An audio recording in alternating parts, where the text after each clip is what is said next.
Hello, welcome to the Tea Party Howdy channel. Governors push back on Trump's threat to deploy federal troops to quell the unrest. But what did they push back with? Let's see if NPR is nice enough to tell us. President Trump, in a conference call on Monday with the nation's governors, threatened to deploy the U.S. military to restore order unless states hit by days of unrest, also known as riots, put down violent demonstrations urging leaders to dominate lawbreakers or risk looking like a bunch of jerks. I did a side-by-side video a couple of days ago of Shays' Rebellion from the early days of America versus this particular situation. And it doesn't matter which example you look at from American history of riots, because they've happened a lot. Over and over again, they were never allowed to continue indefinitely. And this has gone on a week now. Now we're on double secret probation with curfews on top of a lockdown. But I thought they were already on probation. Oh, well, then it'll be double secret probation. I thought we were already on lockdown. Oh, then it'll be a curfew and a lockdown.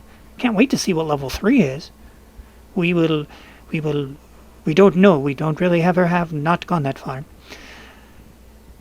The upbraiding from the White House didn't sit well with the governors, who have been busy responding to clashes between protesters and law enforcement in dozens of U.S. cities, sparked by the death a week ago of George Floyd after a Minneapolis officer knelt on his neck.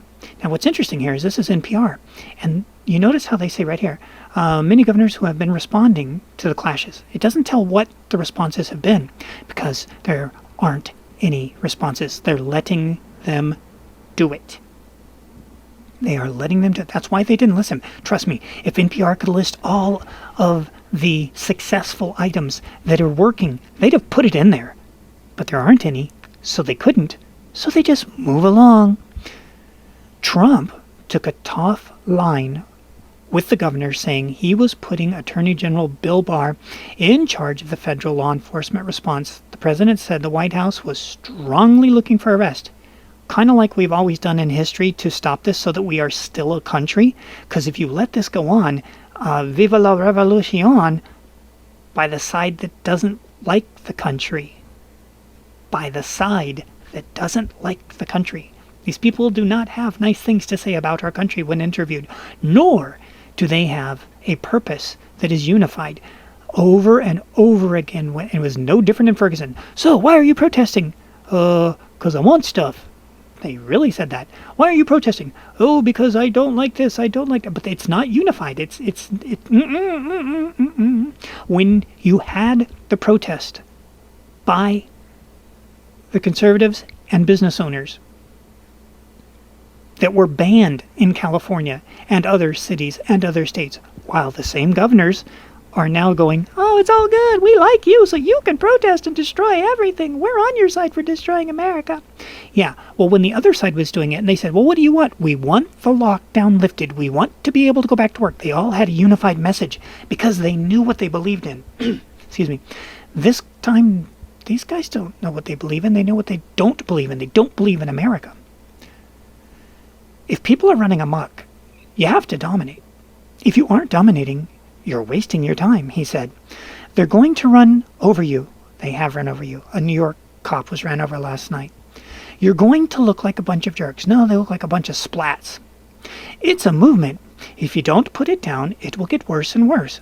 Yeah, only because history proves that. Duh.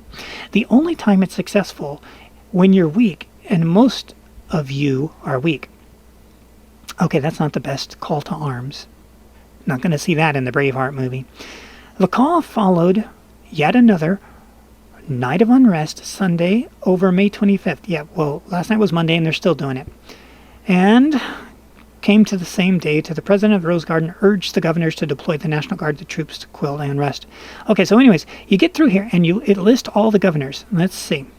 South Carolina, Republican praised the Trump for the crackdowns. Okay, and others took umbrage. So let's see what the other ones did. Let's see what their solutions are. In Michigan, oh, good old Whitmer. Whitmer said that she decried the president's remarks as dangerous and said that they should be gravely concerned to all Americans. Yeah, but what's your solution to stop the riots in your state? Well, she said, it sends a clear signal that the administration is determined to sow the seeds of hatred and division, which I fear will lead to more violence and destruction. So your solution is to blame him. So your solution in Michigan is to blame the president. Well done, the riots continue. We must reject this way of thinking. This is a moment that calls for empathy, humanity, and unity. The unity is in the riots. The empathy is towards the people destroying your businesses, physicality, where you destroyed them economically. Well done. Whose side are you on? Thank you for letting us know. The Republican governor of Massachusetts, Charlie Baker, said he wasn't surprised by the president's incendiary remarks. Well, there you go, Massachusetts. By the way, Massachusetts is where Shays' Rebellion was. And it's also where the witch trials were. They don't have the greatest history. And it's also where the Boston bombing was. Yeah. Oh, but they weren't. They were immigrants that chose Boston and were on welfare that they were being given. They knew where to go to get the free dough. At so many times during like these, the last several weeks, when the country needs compassion and leadership the most. Does it? That's not what Washington did. Washington squashed them. It's not what Lincoln did. He squashed them. And that's why we still have America today and why we honor Washington and Lincoln, because they were able to keep the Union together. Instead, we got bitterness. The point is, all of these governors, Governor Jay Inslee, rantings of an insecure man. None of these guys are laying out their solutions. Cuomo, what did Cuomo say is his solution? Thank you, but no thank you. So his solution is let them continue. He wants this to be about looting. He doesn't even talk about the killing of Mr. Floyd, Cuomo said, while he lets the riots continue. In the conference call, Illinois' good old Pritzker, a Democrat, oh yes he is, warned that the president rhetoric coming out of the White House is making it worse. Really? Well, what are you doing, Mr. Pritzker, to make it better? What is your pretty little language that's making it better? I don't like your rhetoric that much either. Okay, so what did you do to fix it? Did your riot stop? Were you able to take off the curfew? No. Pritzker speaking on CNN. Oh, you got to check out that video we did of CNN where they said it's peaceful riots while their building's on fire. Well, it's illegal. He can't do it. So are riots, and they are doing it. Why do you care now about the law? We won't request military assistance. See, this is what's ridiculous. It's illegal. So are riots. You're not stopping them, so how are you going to stop the president? Yeah, this is ridiculous. So true. Kentucky Democratic Governor Andy Bashar, let's see. What did he say? With the president? Let's see. Andy Bashar was reportedly not on the call with the president. Bashar was instead talking with the mother of Breonna Taylor, a 26-year-old African-American resident of Louisville who was killed in March by police executing a no-knock warrant. Yeah, well, what about that guy in Kansas that was a white guy that was killed? Who was talking to him? Remember when the Gamergate? Not Gamergate, it was but the Gamer. Gamer called it, and they swatted him. Bam, dead. White guy, dead. Who cares? Sadly. The president didn't praise one Democratic governor for their response to the unrest because not a single one of them have done anything to stop it. Tim Walz, who fully mobilized the National Guard troops on Saturday to supplement law enforcement. Monday, Tuesday, Wednesday, Thursday, Friday. It only took him 5 short days. And, yeah. Okay.